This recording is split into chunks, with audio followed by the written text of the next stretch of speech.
ஒரு அளவு ப்ளவுஸ் வச்சு கை வரைகிறது ரொம்பவே ஈஸி. வளைவு எல்லாமே சூப்பராக வந்துடும். இப்போ நான் கீழே 1/2 இன்ச்சு இது லைனிங் ப்ளவுஸுங்கிறனால மடித்து தைக்க கொடுக்குறேன். இந்த கோட்டு மேலே உங்கள் ப்ளவுஸை தூக்கி வைக்கணும். இங்கே எனக்கு ப்ளவுஸோட ஹைட்டில் ஒரு 1/2 இன்ச்சு கூட கேட்டனால நான் அந்த கேப் விட்டுட்டு மேலே வைக்கிறேன். அப்புறமா நான் நோட் பண்ணுற இடத்தெல்லாம் பாருங்கள். இந்த வளைவு வர்றதா நிறைய பேருக்கு கஷ்டமாக இருக்கும்.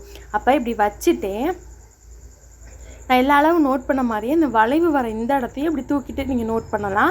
இப்படி தூக்கும் போதே உங்களுக்கு ஃப்ரண்ட்டில் எங்கனக்குள்ளே குடஞ்சி வெட்டியிருக்காங்கன்னு தெரியும். அது கொஞ்சம் டீப்பராக இருக்கும், கீழே இறங்கியிருக்கும்.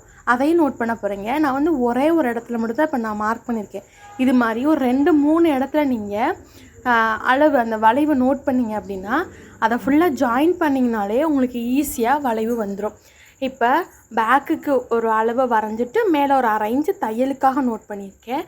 அதே மாதிரி ஒரு 1/2 இன்ச்சு மேலே தள்ளியே இந்த ஃபஸ்ட் நம்ம ஒரு மார்க் பண்ணாலும் ஃப்ரண்ட்டு குடஞ்சி வெட்டேன். அதே மாதிரி மேலேயும் கொஞ்சம் தூக்கி வரைஞ்சிட்டேன். சைடில் 2 இன்ச்சு எல்லா ப்ளவுஸுக்கும் இருக்காது, மோஸ்ட்லி ஒட்டு கொடுக்குற மாதிரி தான் இருக்கும். லைனிங்கில் நம்ம வந்து ஒட்டு கொடுத்துக்கலாம். இப்போது தையலுக்கு எக்ஸ்ட்ரா வச்சோல அந்த இடத்துல கட் பண்ணி எடுக்கிறேன். இந்த மாதிரி நாட்ச் போட்டுக்கிறேன் நடுவில்.